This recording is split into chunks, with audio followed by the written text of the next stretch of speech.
A silent and deadly epidemic is moving across our country.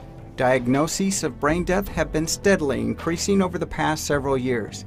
Decisions are being made by medical professionals regarding the life and death of patients, sometimes without the family's participation. So-called brain-dead patients are often dismissed as too expensive to keep alive and beyond hope. But families need to remain strong, be patient, and hold on to hope for their loved one's sake. And I thought, you can't have my organs. I need my organs. There was another voice spoke up and said, "Doctor, is it appropriate to talk like this in front of the patient?" He said, "Hello, she's brain dead. She can't hear anything. She doesn't understand anything. There's nothing there. She only has about a 1% chance of coming out of this coma. And if she does, she'll be a vegetable." So your determination was pretty strong at that point, I'm Pretty guessing? strong at that point. It was less than a week later I came out of the coma. Jenny was in a coma and on a ventilator for 3 weeks, and it was a long road to recovery once she woke up. After her experience, Jenny chose to become a nurse with a passion to compassionately care for people who experience situations similar to her own. She believes patients with brain injuries and brain death diagnoses are not necessarily dead. Instead, families and patients should be afforded hope, time, and a right to basic care. I'm not an expert on at what point is a person truly dead. But I do believe that, I don't believe that brain death is true death. However, I do think that there are cases of people who simply will not recover from brain injury. But that brain injury is not necessarily the same as death. And even if the brain is not functioning, if they're able to breathe on their own and they're not respirator dependent, then their brain is still functioning. Bobby, do you think people in a so-called persistent vegetative state have a right to basic care, and if so, why? The vegetative state diagnosis is very, very dangerous for several reasons.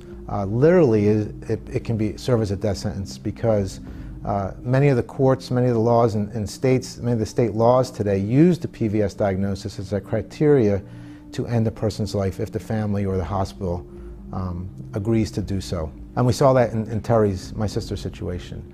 It also can be a death sentence, figuratively speaking, because what happens is the vast majority of times the insurance, if this person does have certain types of insurances that would help with rehabilitation and therapy, or whatever type of funding that they might receive for rehabilitation and therapy to help with the person's brain injury, the vast majority of the time this is cut off. So the family doesn't have access now to getting that person what they so desperately need, which is rehabilitation and therapy for whatever brain injury that they experienced. The family is put in a position where they can't offer the help that their loved one needs. Furthermore, the PVS diagnosis is completely subjective, and they're finding through more and more research that it's a diagnosis that is incorrect almost 50% of the time. So we're looking at a diagnosis that is used to kill people with brain injuries, as it was in Terry's case, that is incorrect almost half the time. What we're finding, many of these individuals are in a minimally conscious state and need more and more, or need additional rehabilitation and therapy to try and improve upon the brain injury that they've experienced. So the PVS, it's really a flawed diagnosis. We need to remove it from these decisions that are being made when it comes to whether a person should live or die, or when it comes to whether a person should receive rehabilitation or not. Coming up, we'll hear advice for families who are facing a brain death diagnosis. Jenny, what would you say to a family whose family member has been diagnosed with brain death and now they're contemplating their choices? There is no true standard for diagnosing brain death. It's very subjective. One doctor's opinion of brain death is different than another. You cannot necessarily trust a diagnosis of brain death as being truly dead. A family should be afforded every opportunity to get second opinions. If they're in a situation where they can offer that loved one some type of rehabilitation and therapy, they should be afforded that opportunity. Whatever the situation might be, ultimately the families or the guardians that are that are making these decisions should be the ones that have the final say in what happens to these individuals. Educate themselves on the truth, because unless you really understand what this is all about, this brain death criteria, what's the history of it?